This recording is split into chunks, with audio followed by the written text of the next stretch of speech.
Morning, Bill. Hey, Mike. Obviously, Steph was not there yesterday, and there are multiple reports saying he's not going to be here for the remaining 2 days here of mandatory minicamp. Is this an excused absence? Yeah, we don't. I don't expect him to be here, and yeah, we'll just focus on the guys that are here. In focusing on the guys that are here, J.C. Jackson obviously had to take on maybe even bigger role when Steph got hurt last season. How do you think he fared during that time, and is he still an ascending player in your mind?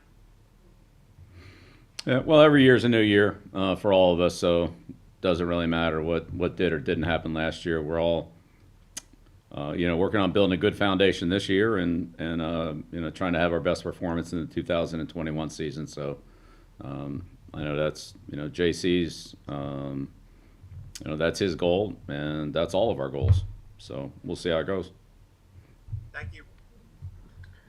Next question, Andrew Callahan, followed by Joe Chiara. Good morning, Bill. How are you? Hey, good, Andrew.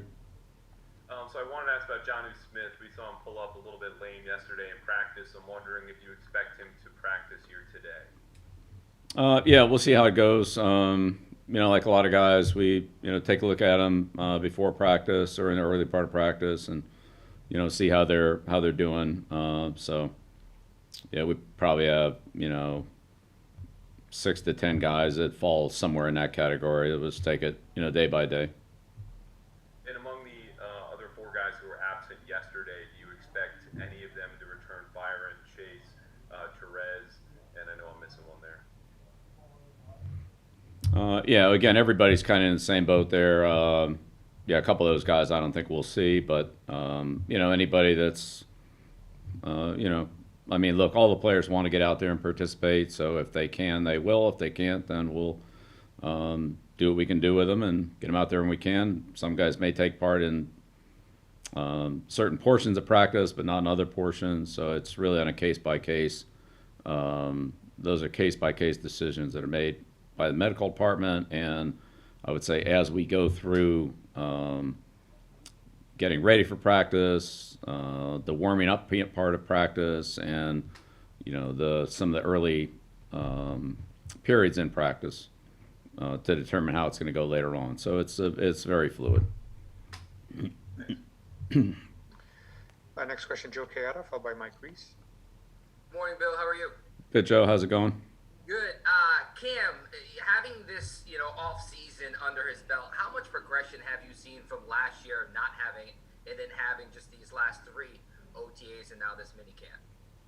Yeah, well, Cam's way ahead of where he was last year at this time. There's no question about that. I mean, it's, as you would expect, he, has a good year of experience under his belt and is able to start the process at the beginning and not be in a catch-up mode like he was last year. He was really just starting at this point last season, but he's well ahead of that just from the year of experience and from the the succession of building blocks that he's been able to stack up, like all the players have that have been here since the start of the OTA and the off-season program back in April. That they've been able to stack those days and those learning experiences together, ask questions on things that they need clarification on, and build to the next level when they're ready to put another brick on the pile. So that's it's good for all of us. Good for Cam. It's good good for all the players that can go through that process. Next question, Mike Reese, followed by Maury Hirschberg. Good morning, Bill. Just to sort of follow up on that, just on all 4 quarterbacks as you wrap up the spring, what have you observed just in terms of the group and the working dynamic between the 4 of them? Yeah, they're all hardworking. They all put in a lot of time and ask good questions. Really try to stay on top of the material. And Brian, of course, has the most experience, and Jared and Cam both have experience in a little different ways. Jared's been with us a little bit longer. Cam's obviously had more NFL experience and the playing experience from last year, and Mac has the least amount, but he's learning quickly and working hard at it. So we'll see how it all goes. But they've done a good job of trying to process the information that we've given them. Josh obviously does a great job with the quarterbacks. and Bo's helping him out there as well. So we'll see where it all takes us. And Bill, I just had a quick Troy Brown question. I know last year he worked a little bit with the running backs with Ivan. And this year, maybe in the spring, we've seen him maybe a little more with the receivers. I don't know. How do you envision sort of where he ends up, I guess, this year? Yeah, Troy's very good with all the skill players. Catching the ball, running the ball, returning kicks, getting open in the passing game, and so forth. So, like a lot of coaches on our staff, he's versatile. He can do a lot of different things and help a lot of different players. So, I'm sure we'll be able to use him in a variety of ways. The next question, Maury Hirschgordon, followed by Doug Kai. Hey, Bill, good morning. Hope you're doing well. Question on the rookie class. Do you think this year's rookie class is ahead of last year's rookie class simply due to the time on the field and the coaching that they've been able to get at this part of the year? And then if so, come training camp, what areas do you think this rookie class will be ahead of last year's rookie class? All right. Well, it's all relative, Maury. Our rookie class is in the same situation as the other 31 teams, and last year the circumstances were different, but everybody was on the same track on every team. So I don't know that there's a big advantage from team to team, and where what was different one year from the next year, again, I don't know if that's really that relevant either, because the other players last year, they weren't able to do much. This year, players have been able to do more. So, again, it's all relative. I think the rookies are about where you would think they would be at this point. They're way ahead of where they were a month ago, and still, way behind where they will be and where they need to be by the time we start playing preseason and ultimately regular season games. So we'll see how quickly they can catch up. Next question, Doug Kai, followed by Bob Sosi. Bill, kind of related to Maury's question, is this time of year, this OTA minicamp period, maybe even more important for last year's rookie class than it usually would be at this time of year, since they didn't get this opportunity last year? I'm sure all those players are benefiting from this, absolutely. Again, the opportunity to start from scratch in person, to hear the plays, to go out and practice the techniques, to then go out and practice the plays as a unit, and then to correct those mistakes and to come back in and take on a new set of a new day of installation and go through that process again and practice the techniques and practice the plays.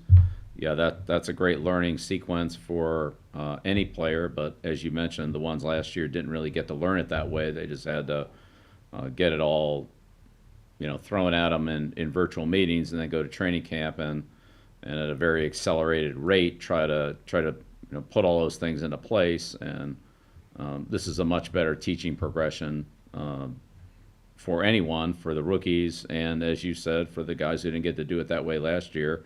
I'm sure there's a lot of fine points and coaching points and techniques that maybe somewhere got lost in the conversations at times last year that we're able to detail out better this spring. So, yeah, I think it definitely helps them. It's a really good point.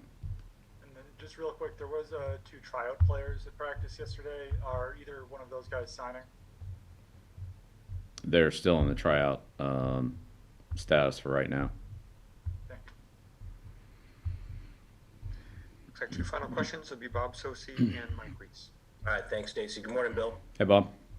Hey, Bill, some of the veterans talked about the absence last year of more opportunities to build camaraderie, that they really missed certain aspects of being together, hanging with their teammates, eating, etc. And early this year when we talked to guys, they discussed how much they enjoyed being back with one another more so than a year ago, and having those opportunities to develop an even greater camaraderie. With all the football teaching and evaluation that goes on, how important is it this time of the year for your players to develop that sense of cohesiveness off the field in hopes that it will carry over on the field? Yeah, that's this is a good opportunity for those things to happen, both formally and informally. We do some things as a team that help to create that team building environment that you referenced, and also the players themselves can individually get together with other guys and do things that they have in common or share experiences and so forth, and that's part of it as well. So neither one of those were really available last year, or they're more available this year, however you want to look at it. Yeah, that's an important part of team building. As we know, there are players who are on our team now that won't be on our team. When we reduce the rosters to 53. And there's another, I'd say team building aspect that comes in training camp, and as the roster gets finalized or reduced, for the team building to occur, with that group, which is a little bit different. Of course, some of it's the same, but the numbers and the composition of the group's a little bit different. In September and during the regular season than what it is now too. So it's really an ongoing process. A lot of those relationships can be started and developed at this time of year, and then further grown as we go through the entire season. Is it your hope that when you adjourn these minicamp sessions, that because of that team bonding, that some of these guys get together on their own and continue their work with one another? I know some of them have done it already, with quarterbacks and receivers, etc. But is that an ideal situation, that these guys continue that between now and the start of training camp? Well, I'm sure some of that will take place, but at the same time, I think this is the opportunity for everyone individually to handle the things that they need to handle on their personal lives and preparations for the season, to make sure that when they come to training camp and they start the season, that they're ready to go. And some things that will be difficult to do because of our time commitments during the season, that maybe some of those can be done between now and the start of training camp. So it's a balance. Some guys have more commitments in some areas than others, and geography plays a role in this as well. So if it works out that way, great. But I don't think that's obviously anything that's mandatory to be successful. It's again, it could be a nice residual if it happened that way, but I think the main thing is for everybody to kind of clear up the things that they need to clear up prior to the start of training camp, so that they don't get bogged down with them, when it becomes very football intensive. Understood. Thanks, Bill. Yeah, sure, Bob. Final question, Mike Reese. Bill, just wanted to ask you what you've observed from Chase Winovich just this offseason, and just in general how he's been hanging in this sort of voluntary teaching-based spring. Well, Chase was here for parts of it, and as always, Chase brings a high level of energy and a high work ethic, competitiveness to all the things that he does. He's still a young player that's developing and can continue to grow, both in his understanding of our system and the techniques and some of the assignments that come with it. And his versatility leads to some I'd say probably a bigger, a little wider range of assignments than maybe some other players, including the kicking game. But he does a good job of trying to manage all that and work on all the things that will help the team. He's team oriented, and he works hard to help the team in a lot of different ways, between defense and the kicking game, and the groupings that he plays on. He's he has a pretty fair amount of variety in his responsibility. Thank you, Coach. Thanks, everyone.